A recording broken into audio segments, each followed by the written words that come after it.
Anda kembali bersama kami, masih bersama Pak Menteri Nazaruddin Umar berkaitan dengan Kampung Haji. Pak Menteri, sejauh ini progresnya seperti apa? Ini merupakan harapan bagi bangsa Indonesia yang melaksanakan ibadah haji. Kalau tidak salah memang kita kuotanya bisa dikatakan lebih besar dari beberapa negara-negara yang menunaikan ibadah haji juga ya? Baik, Pak. Ya, memang agak sedikit banyaknya saya tahu karena latar belakangnya itu adalah ketika rencana besar ini digagas oleh Bapak Presiden ya. Waktu itu Menteri Agama belum berpisah dengan haji ya. Jadi kami mendapatkan tugas dan setelah mendapatkan penugasan ini kebetulan saya menemukan key person, kata orang person yang sangat kunci ya. Mantan wali kota Mekah yang kebetulan ada darah Indonesianya ya, sangat membantu Indonesia. Dan kita ketemukan lokasi beberapa dan lokasi-lokasi itu kita sudah cocok harganya. Dan pada waktu itu Presiden datang berkunjung, saya pertemukanlah mantan wali kota itu dan penguasaan lokasinya. Wali kota lebih 10 tahun ya, jadi dia hafal punya kota Makkah ya kan. Nah, alhamdulillah Presiden menyetujui dan Pak Rosan hadir bersama saya pada waktu itu juga ada beberapa menteri. Nah, disepakati. Saya datang di Makkah lagi pada saat Presiden itu mengeluarkan SK bahwa Raja MPS itu menyetujui asing boleh membeli properti di kota Mekah dan kota Madinah. Padahal jauh sebelumnya kita sudah negosiasi dan bahkan sudah ada hasilnya kan. Nah, akhirnya negara lain baru ikut. Nah, kita sudah terlanjur mengambil lokasi yang baik. Kita sudah mengambil pokoknya kita duluan lah proaktif. Nah, maka itu Pak Prabowo itu bangga betul ketika kami mendampingi beliau berjumpa dengan raja ya kan. Kemudian juga masuk ke dalam Ka'bah, pengawalan yang sangat ketat ya. Terus Pak Presiden sempat gembira mengatakan, alhamdulillah semua target pada kunjungan kita di Saudi Arabia kali ini berhasil. Ya. Kalau begitu kita umrah, wah alhamdulillah kita semua senang. Karena kalau Presiden umrah kan otomatis kita bisa masuk ke dalam Ka'bah ya. Tapi tidak semua orang masuk ke dalam Ka'bah. Banyak presiden yang nggak bisa masuk Ka'bah. Yang seingat saya hanya Pak Harto, Pak SBY, dan Pak Prabowo. Pak Prabowo lebih heboh karena tidak ada tawaf ya, ditahan. Penuhi dengan tentara, pengawalan mereka itu penghargaan MPS Putra Mahkota Raja terhadap Pak Prabowo. Nah, setelah itu ya Pak Prabowo meninggalkan Mekah malam itu juga ke London.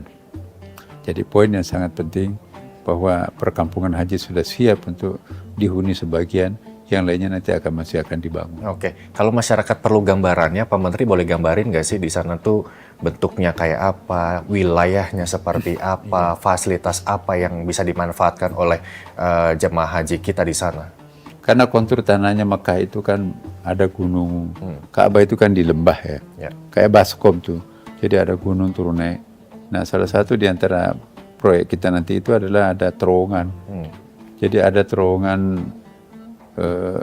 kan ada yang sampai 2,5 kilo ya dari Ka'bah, tapi dengan adanya terowongan itu bisa lebih motong ya. Itu khusus untuk Indonesia? Iya, bisa khusus untuk Indonesia. Kan itu mulutnya nanti terowongan itu di dalam wilayah kita kan. Itu lumayan, ada sekitar 45 hektar tuh ya. Itu sangat luas untuk ukuran kota Makkah loh yang seperti itu. Nah, jadi mohon doanya kepada kita semuanya para pemirsa ya. Mudah-mudahan perjuangan kita ini berhasil. Dengan demikian Indonesia itu nanti akan memiliki perkampungan Indonesia itu yang kita akan bangun di situ mungkin sampai 30-an tower ya rencananya. Jadi seluruh jemaah haji, jemaah umrah itu akan tertampung di situ. Di situ juga nanti ada sekolah Indonesia. Di situ ada pameran dagang Indonesia. Di situ juga ada mungkin perkantoran Indonesia. Di situ dipakai umrah, di situ juga dipakai haji, dan di situ juga ada kantor perwakilan Indonesia, atas dan sebagainya. Dan dengan demikian Indonesia akan sangat bergengsi karena menduduki lapisan terdalam properti yang bisa dibeli di wilayah Mekah. Mohon doanya juga semoga hal yang sama juga bisa kita lakukan di Madinah. Karena Mekah Madinah sudah bisa beli properti di situ. Baik, Pak Menteri, dengan adanya Kampung Haji Indonesia di Mekah, apakah ini juga salah satu cara untuk menekan biaya haji yang memang menurut Presiden diharapkan bisa menurun dari tahun-tahun berikutnya, tapi juga tidak mengesampingkan jaminan keselamatan kenyamanan para jemaah ketika memang biaya haji itu benar-benar terwujud untuk turun? Ya, kalau selama ini kan kita nyewa kepada orang lain kan. Nah kalau ini nanti kita pakai gedung sendiri. Oke. Memang ada investasinya di awal, tetapi nanti akumulasi pembayarannya itu akan jauh lebih mudah. Dan bahkan juga Pak MBSM memberikan kemungkinan untuk bisa memiliki bandara khusus untuk jamaah Indonesia. Ya bikin lama orang itu di Mekah itu karena daftar tunggu pesawat itu tuh. Bayangkan sekitar hampir 3 juta orang masing-masing mau pulang kampung mereka, berapa ribu pesawat. Nah bandaranya kan segitu itu, takutnya nanti kan tabrakan segala macam. Maka itu pintunya kan gateway itu diatur. Nah kalau kita punya gateway bandara khusus di lain tempat, khusus Indonesia, itu akan lebih bagus lagi. Dan itu termasuk juga dalam wacana. Oke, sejauh ini kajiannya seperti apa? Apakah ini akan segera terwujud dalam waktu dekat atau ada target yang harus dilakukan oleh Kementerian Agama mungkin 1 atau 2 tahun kemudian baru bisa terrealisasi keinginan Prabowo untuk menurunkan biaya haji ini? Bahkan kita sudah punya sekarang. Ada hotel besar itu kita sudah beli. Oke. Yang ada di lokasi itu ada. Udah kita jadi mulai nanti tahun ini sudah bisa dipakai itu. Yang lainnya akan kita bangun tanah kosongnya kan. Di wilayah itu nanti, di wilayah yang kita mau beli itu, di antaranya itu ada hotel, hotel di situ yang hotelnya bagus sekali. Nah itu termasuk dipakai pertama. Yang lainnya itu akan kita bikin tower lebih banyak lagi, insya Allah. Oke, tantangan ke depan di tangan Anda, Kementerian Agama agak menantang sebelum dipisah begitu ya. Tapi tidak terlepas Kementerian Agama dari pemimpin sebelumnya yang memang sangat sensitif sekali ketika kita bicara soal penyelewengan dana haji begitu. Apa yang kemudian Anda tegaskan bahwa Kementerian Agama menjaga kepercayaan umat? Iya. Kita berharap haji akan lebih baik karena diurus secara tersendiri oleh Kementerian Haji. Dulu kan kita gabung ngurus pendidikan, ngurus ormas-ormas Islam, ngurus kelembagaan toleransi dan seterusnya. Ini kan haji. Nah, dengan terpisahnya haji di Kementerian Agama bisa berkonsentrasi pada bidang tugasnya.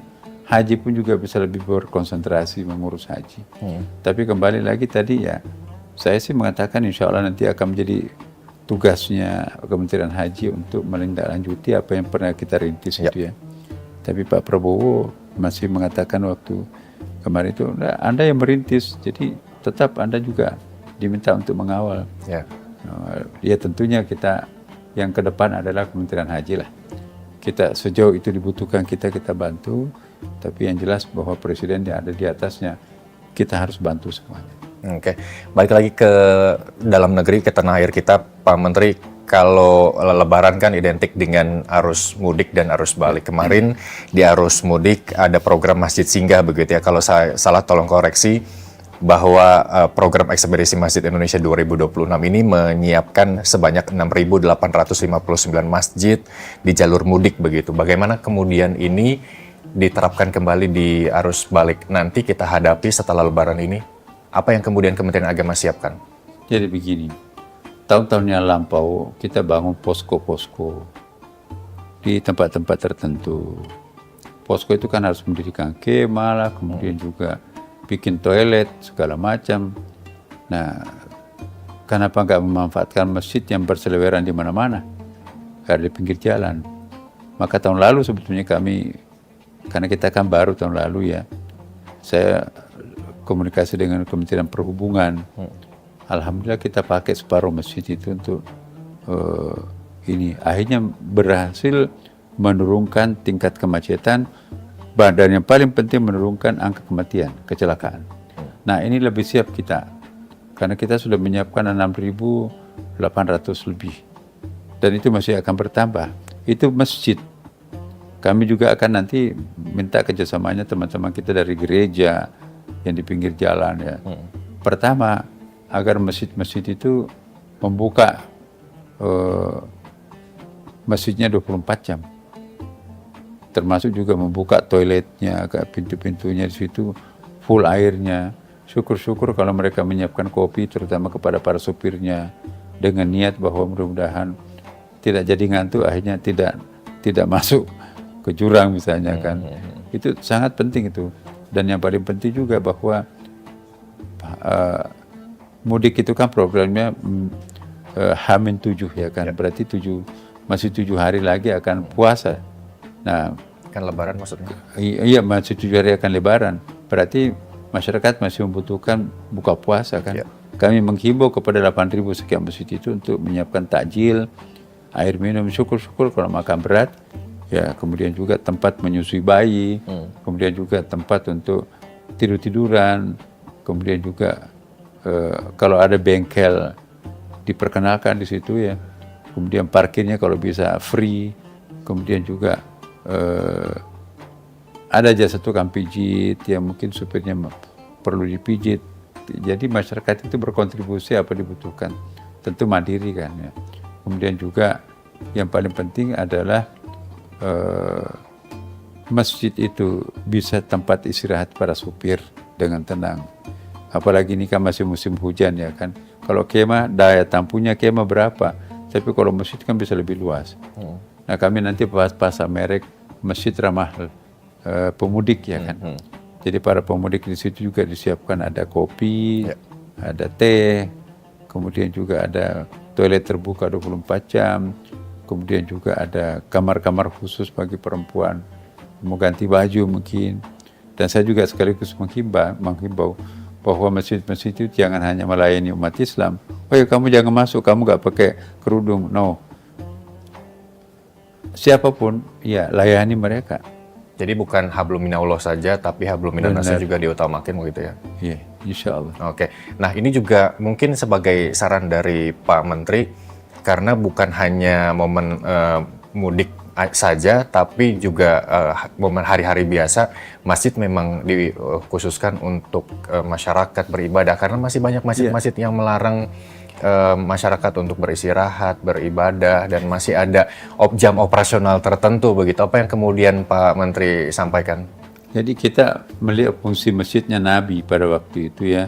Masjid Nabi itu berfungsi sebagai rumah sakit. Ya. Hampir setiap hari ada perang dijahit di masjid Nabi. Masjid Nabi itu berfungsi sebagai kantor pengadilan. Semua persoalan pidana, perdata, wal syahsya diputuskan di masjid. Masjid Nabi itu juga dipakai sebagai sekolah. Anak-anak kecil sampai orang tua belajarnya di masjid.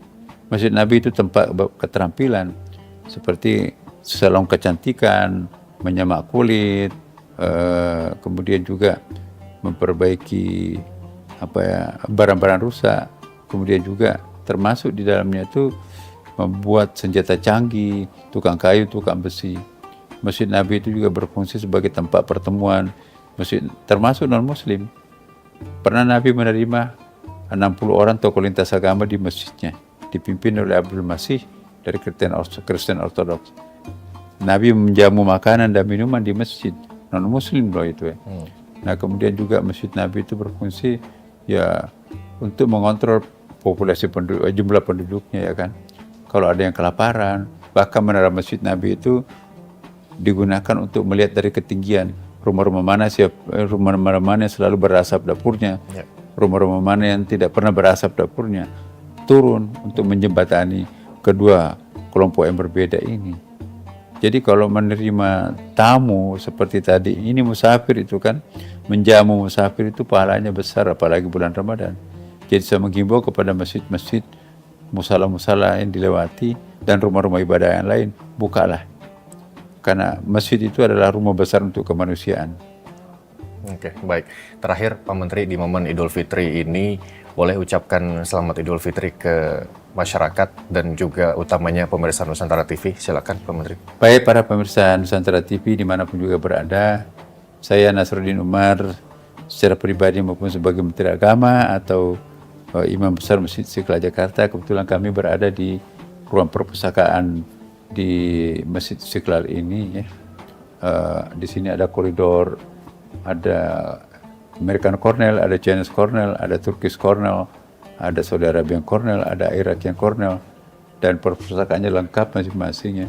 Saya menghimbau mari kita manfaatkan ya fasilitas yang ada di Istiqlal untuk kejayaan umat ini ya. Saya mengucapkan selamat Hari Raya Idul Fitri 1447 Hijriah. Ya semoga Ramadan kali ini amaliyahnya lebih tinggi, lebih kuat, dan lebih efektif. Dan semoga memberikan pengaruh pasca Ramadan. Dan semoga Allah juga memberikan kesempatan lagi untuk menjumpai bulan Ramadan yang akan datang. Demikian para pemirsa Nusantara TV. Wassalamualaikum warahmatullahi wabarakatuh. Waalaikumsalam warahmatullahi wabarakatuh. Terima kasih Pak Menteri telah bergabung bersama kami di Nusantara TV. Dan kami juga mengucapkan segenapnya redaksi dan juga karyawan Nusantara TV mengucapkan selamat Hari Raya Idul Fitri. Minal aidin wal faizin, mohon maaf lahir dan batin, dan sampai jumpa.